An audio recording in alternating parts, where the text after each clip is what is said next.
Have you ever felt the sky looking back at you? Ezekiel walked alone along the Chebar River, far from his home, far from anyone who still called him friend. A hot wind pushed dust across the water, and the reeds hissed like snakes. He bent to splash his face, but the river suddenly fell silent. Not one ripple moved. The air grew heavy, as if the world held its breath. A low rumble rolled over the plains. At first it sounded like distant thunder, but the growl rose and twisted, turning into something that almost spoke his name. Ezekiel straightened, heart pounding. Above him, clouds swirled into a tight, dark funnel. Lightning flashed inside the storm, but the bolts did not stab downward. They spun in circles, weaving a bright cage in the sky. Then the clouds split open. A column of fire poured down, whiter than the sun, yet cool as moonlight. Inside that fire, shapes moved. 4 strange figures, each with wings that shimmered like polished bronze. Where feet should have been, wheels spun and glowed, one wheel inside another, covered in tiny, shining eyes that blinked all at once. Every time the wheels turned, sparks danced across the river like flying diamonds. Wind slammed into Ezekiel, knocking him to his knees. He wanted to look away, but some force lifted his head. The creatures hovered just above the water, wings beating without sound. A voice thundered from the blaze, not angry, not gentle, but vast, like mountains speaking. It said only a single word, yet the word felt older than the stars. Ezekiel's chest shook, as if that voice now lived inside him. He pressed his forehead to the ground, sure his heart would stop. But it didn't. Instead, a deep, clear calm washed over him, and he knew this was only the first page of a mystery no one else would dare to open. What he would see next would tear the border between earth and heaven, and change him forever. 4 shapes drifted out of the burning cloud, and Ezekiel knew words would never be enough. They were alive in ways nothing on earth was alive. Each stood tall like a man, yet carried the roar of a lion, the slow power of an ox, and the sharp sight of an eagle. One heartbeat they showed a calm human face. The next heartbeat the face slid into a wild lion, then into a horned ox, then a piercing eagle, always changing but always the same. Their bodies shone like metal fresh from a furnace. 4 wings rose from every shoulder, 2 lifted high, 2 folded close as if guarding a mystery. Instead of feet, wheels spun beneath them, one wheel inside another, both edged with tiny eyes that opened and closed like blinking stars. Each eye glowed like a candle, seeing him, seeing everything, past days, buried dreams, future fears. Ezekiel felt them reading every secret he had ever hidden. The wheels rolled north, east, south and west without turning, guided by a light no one could see. The air filled with a roar like rushing rivers, yet no water moved. It was the sound of wings beating the sky into music. Ezekiel's bones shook with it. He tried to count the eyes, tried to fix the shapes in his mind, but every blink changed the scene. It was like trying to catch smoke. One creature paused. All 4 faces turned to him at once. Man, lion, ox, eagle, studying, inviting, warning. Ezekiel felt as small as a child lost in a crowd. Yet in that gaze was a gentle promise. Do not fear. You were chosen to see. The wheels trembled. Sparks danced over the river. The wind bent the reeds. The ground began to slip away beneath Ezekiel's sandals. An unseen hand pulled at his heart, drawing him upward. He inhaled, and the air tasted of lightning. In that moment, he knew he was leaving the safe map of the world. Whatever waited beyond would break the borders of time itself, and the real journey was only beginning. A sudden hush wrapped the riverbank, then the world tipped. Ezekiel felt his feet lift off the ground as if an invisible rope yanked him straight up. Wind whipped past his ears, but when he glanced down, he no longer saw dirt or water, only a misty sheet like a silver curtain. With one blink, he drifted through it, and the curtain rippled shut behind him. He floated in a vast space that had no floor or ceiling. Colours flashed like living fire, red, gold, deep blue. Stars blinked and vanished. Whole oceans of light swirled in silence. The 4 creatures moved with him. their wheels turning yet never touching anything solid. For the first time, Ezekiel heard their wings speak. Not words, but a rushing sound that filled his mind with clear thoughts, the way music fills a room. Ahead, thunder boomed. A throne hovered on a glassy platform, brighter than 10,000 suns, yet soft as dawn. Around it, arcs of crystal bent like rainbows. Lightning jumped between the arcs and the throne, crackling in slow motion. Ezekiel covered his face, certain his eyes would burn, yet gentle warmth settled over him instead. A voice spoke from the throne, low and calm, but every syllable shook the space. "Son of dust," it said, "stand." His shaking knees straightened without his will. "I send you to speak to a stubborn people. They will not listen, but you must speak." Ezekiel wanted to ask why him, why a lonely exile from a ruined city. The voice seemed to hear his silent fear. "Do not be afraid of their scowls or sharp words. I will make your forehead like diamond, harder than stone." In that promise he felt iron pour into his spirit, courage as solid as a wall. Yet another feeling slipped in, cold and sharp: the cost. To carry this message would turn friends into enemies, knights into battles. Still, the throne shone like mercy, and Ezekiel knew he had already crossed the line. There was no way back through the veil, only forward into a story that would mark him forever. Ezekiel woke at dawn with sand in his hair and thunder still echoing in his chest. The riverbank looked the same, yet nothing felt the same. When he walked back to the camp of exiles, children stopped kicking dust and stared. His eyes, once dull with grief, now gleamed like coals catching light. Whisper ran through the tents. He met spirits. He went mad. Stay away. He stood in the open square where traders sold dry fish. Voice steady, he told them what he had seen. Wheels full of eyes, living fire, a throne brighter than the sun. Mothers pulled their little ones close. Old men folded their arms and spat. One neighbor, Nadam, laughed loud. "Visions, that's what hunger does to a man." The crowd joined in, each joke a stone aimed at Ezekiel's heart, yet he did not flinch.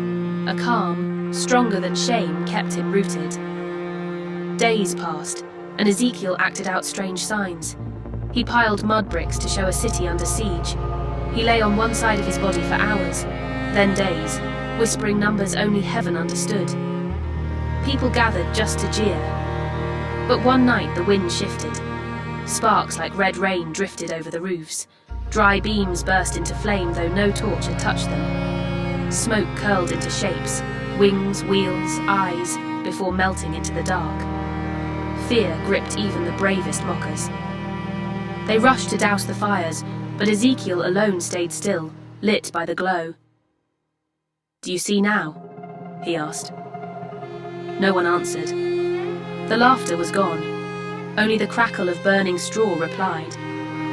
In their silence he heard a heavier weight. This was only a small warning of what lay ahead. The people watched him with wide, uneasy eyes, unsure whether to curse him or beg him to speak again. Ezekiel sensed another message forming, one he would have to swallow before he could share. The next sign was coming, carried by flames he could not refuse. Night fell, but sleep refused to come. Ezekiel sat alone outside the camp, the embers of the day's strange fires still glowing behind him. A hush settled over the desert, deep enough to hear his own heartbeat. Then a soft crackle stirred the air. From the darkness rose a figure made of flame, tall, silent, brighter than any torch yet casting no heat.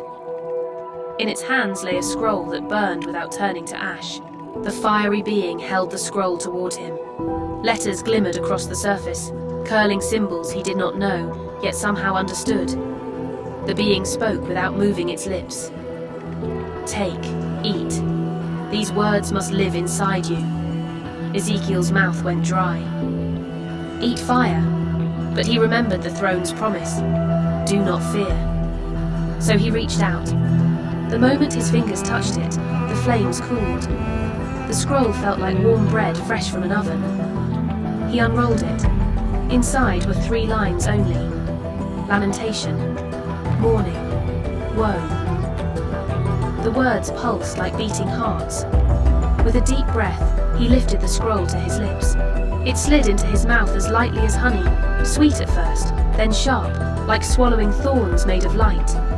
His stomach churned, the world tilted. Suddenly he stood on a tower overlooking a river of gold shields, Babylon's army marching beneath a lion banner. The scene blurred. Now silver spears flashed beneath a winged ram, Persia rising after Babylon's fall. Again the vision jumped. Iron soldiers, faces hidden by smoke, thundered across the earth, nations quaking under their boots. Last came a kingdom of glass and light, where people stared at flickering walls that showed every secret, yet left their hearts empty. All of time spun around him like pages ripped from a book. Lightning cracked, and the tower vanished. Ezekiel found himself back on the desert floor, the taste of ash on his tongue. His legs collapsed. He lay still as stone while the night slid into dawn, then another dawn, and another. On the third morning, he opened his eyes. The camp buzzed with rumors of the silent prophet who would not wake. He rose, weaker but burning inside. The scroll was gone, yet its words beat in his chest, ready to burst forth like storm clouds loaded with rain. The next message, he knew, would not be sweet. 3 weeks after the fiery scroll, the sky over the camp turned red at sunset.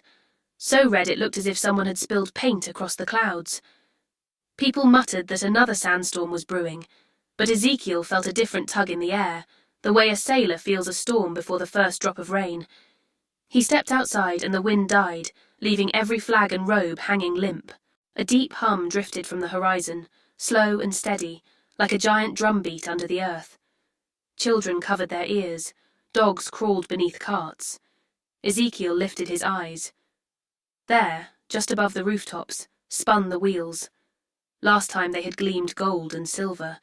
Now they burned a dark, angry red, turning backward, as if time itself had decided to rewind. The wheels lowered until their rims hovered a boy's height above the ground. Countless eyes along their edges blinked in restless patterns. Open, shut, open again, watching every soul who dared stare back. Ezekiel felt those eyes pull at him like magnets. Without a word, he walked forward. The wheels parted, leaving a tunnel of fire. He stepped into it, and the camp vanished. He stood inside a vast hall that had no walls, only endless darkness pierced by lights like floating lanterns. Around him, tall shapes loomed, beings draped in robes stitched from starlight, their faces hidden behind curtains of eyes, hundreds upon hundreds, each eye glowing like a candle in midnight. They formed a circle, silent judges in a court older than earth. A voice, neither kind nor cruel but heavy with truth, rolled across the chamber. Messenger, the burden you carry grows heavier. Will you still bear it, knowing it may crush your name, your peace, your very breath? Or shall we erase the memory of you and choose another? Ezekiel's knees trembled. He pictured quiet days fishing on the river, laughter he once shared, a life without visions. Yet deep inside, the burning words of the scroll throbbed like a drum. Lamentation, mourning, woe. He swallowed, lifted his chin, and spoke softly. I will carry it. At once the wheels blazed brighter. A fierce wind rushed through the hall, lifting Ezekiel's cloak like wings. The robed beings bowed, not in worship, but in solemn agreement. The wheels spun faster, red edges flashing, then shot upward in a roar of flame. Ezekiel blinked and found himself back in the camp square, dust swirling around his sandals. The sunset had faded tonight, and fires crackled in distant cookpots, as if nothing strange had happened. But the people saw his face, ashen yet shining, and knew the sky wheels had returned for him alone. Ezekiel pressed a hand over his heart. The burden was now sealed inside, heavier than before, yet his resolve felt harder than iron. The next vision was coming, and this time it would expose shadows hiding in holy places. The wind carried Ezekiel east, though his feet barely touched the ground. By moonrise he stood before the old temple, once bright with songs, now cracked and silent. Weed-choked steps climbed to broken doors. The air smelled of dust and forgotten prayers. Yet inside, a dull red glow pulsed like a hidden heartbeat. Ezekiel crossed the threshold. Shadows crawled along crooked pillars. In the center, strange idols squatted, metal beasts with wide mouths and jeweled eyes. Their chests rose and fell as if breathing slow, greedy breaths. Each time they exhaled, the glow flared brighter, painting the walls in flickering blood-red light. Around the idols stood 25 men, elders of the people, men once trusted to lead. Their backs faced the inner room where God's glory had once rested. Instead, they bowed toward a hole in the roof where the first pale edge of dawn peeked. They whispered chants to the rising sun, palms lifted high. Golden bracelets clinked, incense hissed like tiny snakes. None noticed Ezekiel. A low rumble shook the stones. Above the ruined ceiling appeared the living wheels, wheels within wheels, rims flashing with countless eyes. Lightning rippled across their spokes.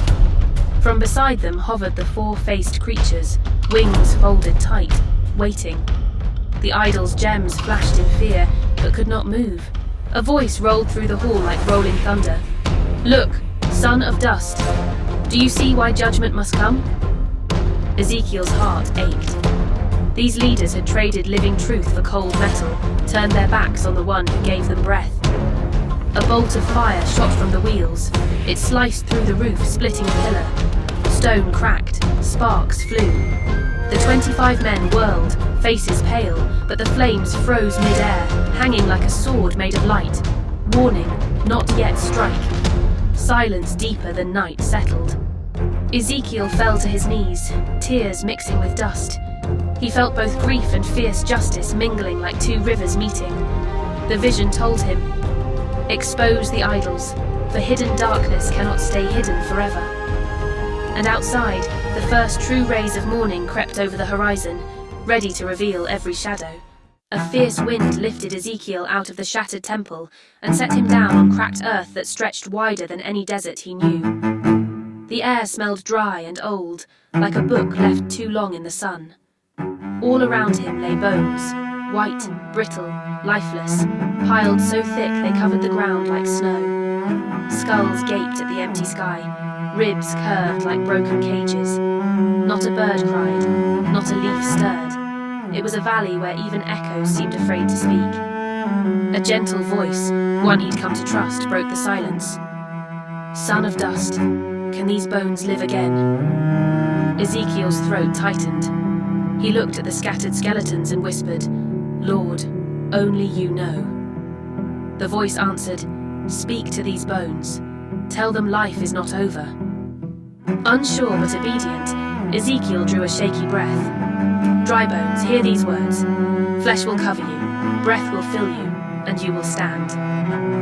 His words rolled across the valley like a low drum. For one long second, nothing changed. Then a single rattle, another. Soon the ground trembled as bones scraped against bones, searching for their pairs. Tibias locked into knees, spines snapped upright, skulls clicked into place. The valley sounded like 1,000 wooden rattles shaking all at once. Flesh bubbled over the skeletons, first sinew, then muscle, then skin, until a silent army stood before him, thousands strong, eyes closed, chests unmoving. The voice spoke again. "Now call the breath." Ezekiel lifted his hands. "Wind from the four corners, breathe into these bodies." A cool gust swept in, swirling dust into spirals. The wind poured into empty lungs. Chests rose. Eyes opened with a soft glow. The army exhaled as one, alive. They turned their faces to Ezekiel, once dry bones, now living proof that hopeless things can rise. Awe filled his heart, but the voice whispered, "This is a sign for your people. I will lift them from despair." Ezekiel knew his next message would not be about death, but the promise of new life waiting beyond it. Night draped the valley in deep blue when a fresh glow flickered on the horizon, first like a campfire, then like sunrise caught in a mirror. The ground warmed beneath Ezekiel's sandals. Slowly, a chariot of pure flame rolled out of the darkness. Wheels blazed brighter than molten metal, yet they left no scorch marks on the earth. 4 shining horses pulled the chariot, their manes whipped like gold ribbons, their eyes sparks of living fire. The chariot halted before him. Its driver was hidden by light so fierce it made day out of night. A calm voice, steady as a heartbeat, spoke from within the light. "Messenger, step up. See what waits beyond your own time." Ezekiel's pulse hammered. Part of him longed to run back to familiar dust and tents, but the stronger part, the part forged by scrolls and wheels, nudged him forward. As soon as his foot touched the chariot floor, the world roared past in a river of colour.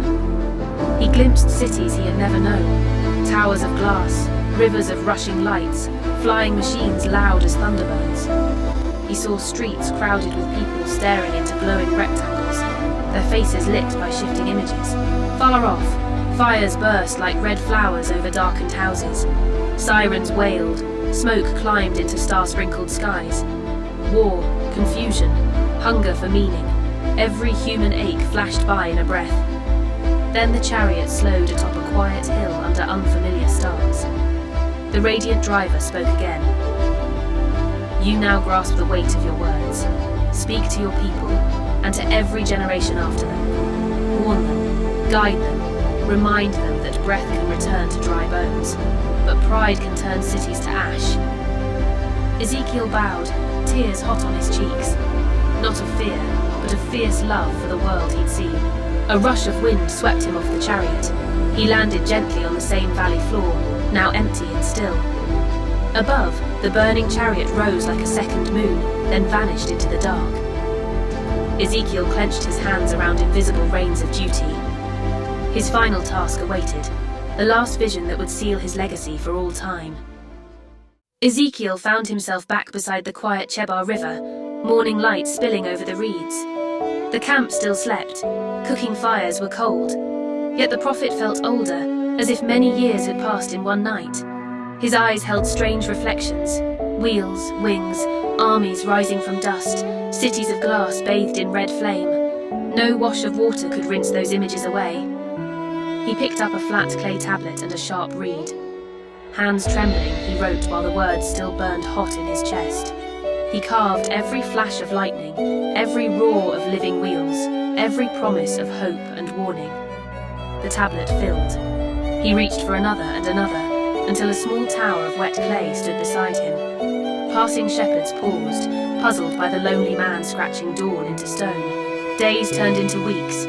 Some in the camp grew curious and gathered to hear his story, but many shrugged, too busy mending nets or counting coins. To them, Ezekiel's visions were riddles best left to dreamers. Mocking whispers followed him like buzzing flies, yet he kept writing. He knew the message was not only for his own time, it was seed meant to root in distant soil. One evening he sealed the last tablet and stacked it with care. A low rumble, soft, almost like a purr, rolled across the sky. Ezekiel looked up. Far above, the faint outline of a wheel pulsed once, then faded into twilight. A quiet smile touched his face. The watchers had not abandoned him. They simply waited, eyes wide for the world to listen. Ezekiel carried his tablets into the community and set them in an open place. "Read," he said, "and remember, bones can breathe again, idols crumble, and light still rides on burning wheels. Do not close your eyes when heaven opens." Then he walked toward the setting sun, a silhouette against orange sky, forever marked by a vision he could never unsee, yet forever driven to share it so no one would ever walk blind again. What I think the moral of Ezekiel's vision is to listen for truth, even when it sounds weird. Sometimes the most important messages come in surprising ways, like wheels full of eyes or bones coming back to life. Don't just laugh and walk away when something new feels odd. Stop, think and ask, could this be teaching me something good? 2. Don't trade what's right for shiny distractions. The leaders in the story turned their backs on God to bow to flashy idols. That's like ignoring your best friend to chase a fancy toy. The lesson? Keep your heart set on what's true and kind, not on empty things that only sparkle for a moment. 3. Hope lives, even in dry places. The Valley of Bones looked hopeless, but it became a living army. When life feels empty or sad, maybe you're having a tough day at school or feel left out, remember that new life and joy can rise again. Never give up. 4. Courage to speak up. Ezekiel shared hard truths even when people laughed at him. If you see something wrong, bullying, cheating, unfairness, be brave and speak for what's right. Your words can spark change. 5. We're all part of a bigger story. The burning chariot showed Ezekiel the future so he could help others. You too play a role in a story that's bigger than today.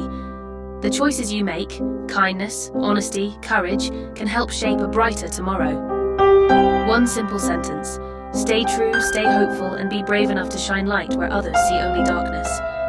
Thank you for watching. If you enjoy this type of content, please like, comment, and subscribe. God bless.